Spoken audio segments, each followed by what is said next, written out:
Hello मित्रों, आप सभी को राधे राधे। आज हम बहुत अच्छी जगह लोकेशन पर आ चुके हैं। देखिए, आम के पेड़ के पास। तो टिकोरा के बारे में हम 2 लाइनें ज़रूर देना चाहेंगे, आप लोग ज़रूर सुनना और कैसा लगेगा आप लोग कमेंट में ज़रूर बताना।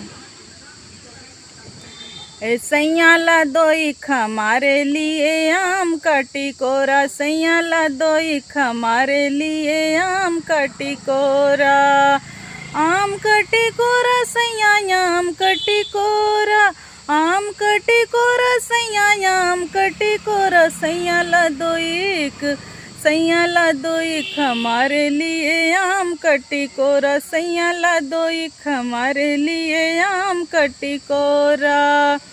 आम के टिकोरा के हम चटनी बनैबे, हो हथ पोइया रोटी से बोर के खियैबे, दोनों जने चाटा जाए आम का टिकोरा, दोनों जने चाटा जाए आम का टिकोरा, सैया ला